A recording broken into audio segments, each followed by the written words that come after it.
গতকাল গতকাল ঠিক এই সময় একটা দল গত 11 মাস তারা গড়তে ছিল,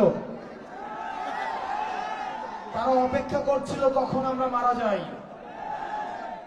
আবার আরেকটা দল যারা হচ্ছে ইন্টালেকচুয়াল প্রস্টিটিউট, যারা জ্ঞান পাপী, যারা বুদ্ধি পাপী, তারা ঢাকায় বসে বসে, মিডিয়ায় বসে বসে গতকাল গোপালগঞ্জের আওয়ামী লীগের যে আমাদের উপরে হামলা পরিচালিত হয়েছে সেটার তারা বৈধতা উৎপাদন করেছে।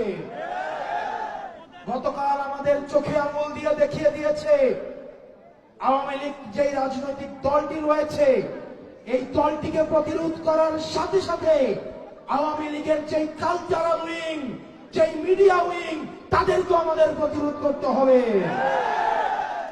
আমরা বসুন্ধরা মিডিয়ার বারবার কথা বলেছি, ওই মিডিয়ার কিছু ভাড়া খাটা, কিছু জ্ঞান পাপী রয়েছে, কিছু বুদ্ধি পাপী রয়েছে। আপনি দেখবেন এই বসুন্ধরা মিডিয়ার কিছু ভাড়াই খাটে এরকম দেউলিয়া বুদ্ধিজীবী রয়েছে, তারা এসব আক্রমণের তারা হচ্ছে বৈধতা উৎপাদন করে। তারা এই আওয়ামী সশস্ত্র এই যে আমাদের উপরে আক্রমণ হয়েছে এই আক্রমণের বৈধতা উৎপাদন করার জন্য তাদের কলম আবার সক্রিয় হয়েছে। প্রিয় রাজবাড়ীবাসী, তারা মনে করেছিল নাহিদ, সার্জিস, আক্তার, হাসনাত, নাসির, মনে এগুলো একটা নাম। তারা মনে করেছিল এই 5 জনকে হত্যা করলেই নতুন বাংলাদেশের যে লড়াই সেটা হয়তো থেমে যাবে। এই 56,000 বর্গ মাইলে আবু সাইদ মৃত্যুর পর প্রত্যেকটা মানুষ সবার আবু সাইদ হয়ে উঠেছিল। আমাদের মৃত্যুর পর প্রত্যেকটা মানুষ, প্রত্যেকটা বিপ্লবী সন্তান যারা নতুন বাংলাদেশের স্বপ্ন দেখে তারা কেউ না কেউ আবার নাহিদ হয়ে উঠবে। আমাদের বাংলাদেশ সেদিন থেকেই, সেই মুহূর্ত থেকে ঘুরে দাঁড়াবে। প্রিয় তরুণ প্রজন্ম, স্কুল কলেজের শিক্ষার্থীরা এখানে রয়েছে, মাদ্রাসার আলেম সমাজ রয়েছে, সনাতন ধর্মের ভাইয়েরা রয়েছেন, আপনারা এখানে যারা উপর থেকে দেখছেন, আমি ছোট মুখে বড় কথা বলে যাচ্ছি, এই রাজবাড়িতে দাঁড়িয়ে বাংলাদেশ থেকে যেদিন বাংলাদেশ থেকে সমূলে আওয়ামী লীগ নির্মূল হবে। ডিজাইন, এলিগেন্স, বিউটি, সেরা পণ্য সবার জন্য জেভিকো। আওয়ামী লীগের ঠিকানা এই বাংলায় হবে না। আওয়ামী লীগের ঠিকানা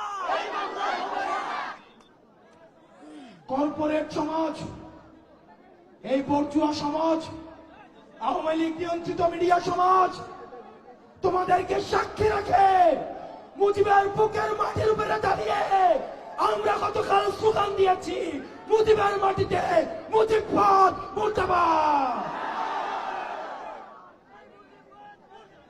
প্রিয় রাজবাড়ীবাসী, আমাদের আগে রাজনীতি ঠিক করতে হবে,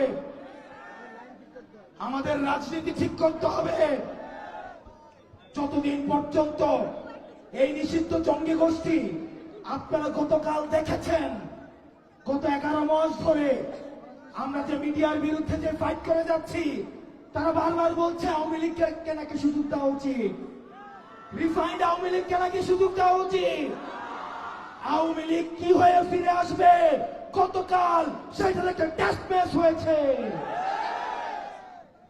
আওয়ামী লীগ সবসময় প্রতিহিংসার রাজনীতি করে। আওয়ামী লীগকে আমরা লক্ষ্মী বৈঠা থেকে দেখেছি, আওয়ামী লীগকে আমরা পিলখানা হত্যাকাণ্ডে দেখেছি, আমরা শাপলা হত্যাকাণ্ডে আলেমদারকে পাখির মতো গুলি করতে দেখেছি। ক্ষমতায় টিকে থাকার জন্য আবু সাইদকে, ওয়াসিমকে, নাম জানা অসংখ্য শহীদকে পাখির মতো গুলি করে রাস্তার মধ্যে হত্যা করতে দেখেছি। আমরা হয়তো মারা যাব, আমাদের হয়তো গুলি করে হত্যা করবে, হয়তো আমরা অ্যাসাসিনেট হব, কিন্তু প্রিয় ভাইরা, আওয়ামী লীগ মুক্ত বাংলাদেশ বিনির্মাণের দায়িত্ব এই প্রত্যেকটা তরুণ প্রজন্ম প্রজন্মকে নিতে হবে। যারা পূর্বের প্রজন্ম, আজকের এই কলুষিত রাজনীতির দায়ভার তাদের রয়েছে। কম্প্রোমাইজের রাজনীতি, ব্যাকডোর পলিসির রাজনীতির কারণে আজকে এই তরুণ প্রজন্মকে দায়িত্ব তুলে নিতে হয়েছে। আমাদের রাজনৈতিক দল গঠন করার কোনো প্রয়োজন ছিল না, কিন্তু আমরা বাধ্য হয়েছি। আমরা এখানের প্রত্যেকটা মানুষ যদি মারা যায়, প্রত্যেকটা মানুষকে যদি হত্যা করা হয়, প্রিয় রাজবাড়ীবাসীর যুবক, প্রিয় রাজবাড়ীবাসীর তরুণ প্রজন্ম, আমার স্কুল পড়ুয়া ভাই বোনেরা, আপনাদেরকে দায়িত্ব দিয়ে যাচ্ছি। পরবর্তী বাংলাদেশ বিনির্মাণের দায়িত্ব সবাই এক একজন বিকল্প হয়ে উঠতে হবে। আপনারা সবাই ভালো থাকবেন। আওয়ামী লীগ মুক্ত, মিডিয়া থেকে আওয়ামী লীগ মুক্ত, বুদ্ধিজীবী মহল থেকে আওয়ামী লীগের অপরাধের বৈধতা উৎপাদনকারী মুক্ত বাংলাদেশ করা পর্যন্ত আমাদের এই লড়াই অব্যাহত থাকবে।